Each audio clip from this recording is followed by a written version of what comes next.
What is up, and welcome back, everybody. As you can see, I have a TF2 sitting here.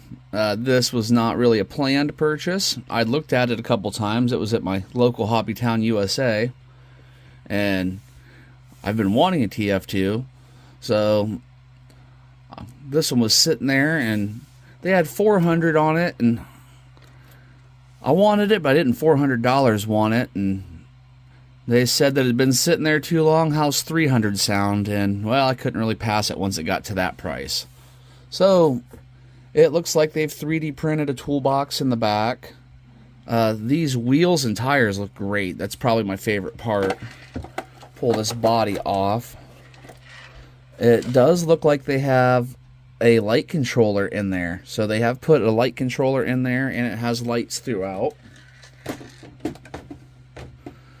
And when we get to the vehicle itself, we've got some weird guy wire tied in there that I probably wouldn't let around children. I'm not sure who this guy is, but he is awfully strange looking, and he is the first thing that's going to go out of this. Oh yeah, one more here. All right, that's much better already. Upgrade done. So, oh, looks like he's got his wires shoved in this nice little wire wrap throughout the truck. Looks like a 20-turn motor to me. I'll have to pull it out all the way, but yeah, I'm pretty sure if it's not a 20, it's at least a 20-something. Too fast for my likings. That's going to be my first thing I change. It did come with a battery, which is another plus. Well, that's cool. Came with the Gen Ace Basher's battery. Okay. And it looks like they have this 40 amp Spectrum Firma Smart ESC and receiver. I am not familiar with this. I am going to give it a try because it's in there, so why not? And it does have the Spectrum radio with the one finger, or the one hand driving. One of the few things I do have to do immediately is this little shock came unthreaded, but that's no big deal. They're pretty much just there for looks anyway. And I won't be getting to it on this video because I just want to get it up and try it. But I do have a set of the red springs, the super soft red springs sitting here that will end up on this, that I'd actually purchased for another build and they never got to it, so I'll be using them on this one. It has a looks like just an Amazon, but it's a 35 kilogram all metal servo, and that you can't really beat that. That's pretty good.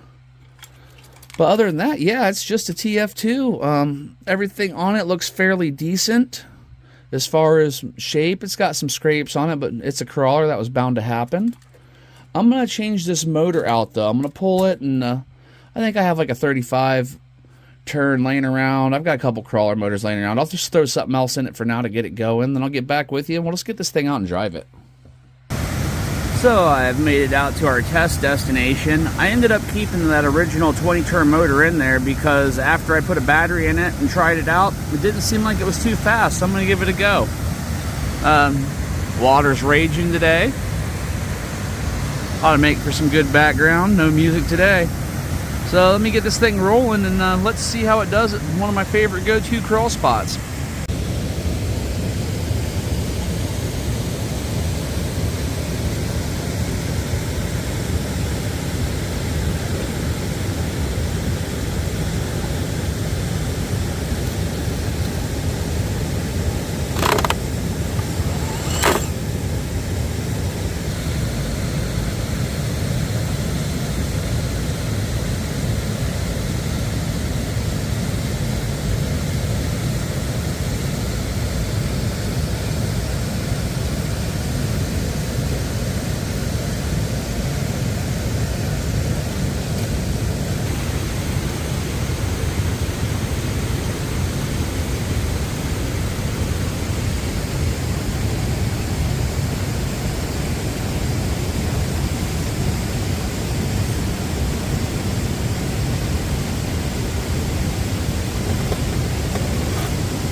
I think that's going to wrap up our first run. Not bad. I do need to be mindful of that long tail on this thing. It does get caught up on stuff pretty easy.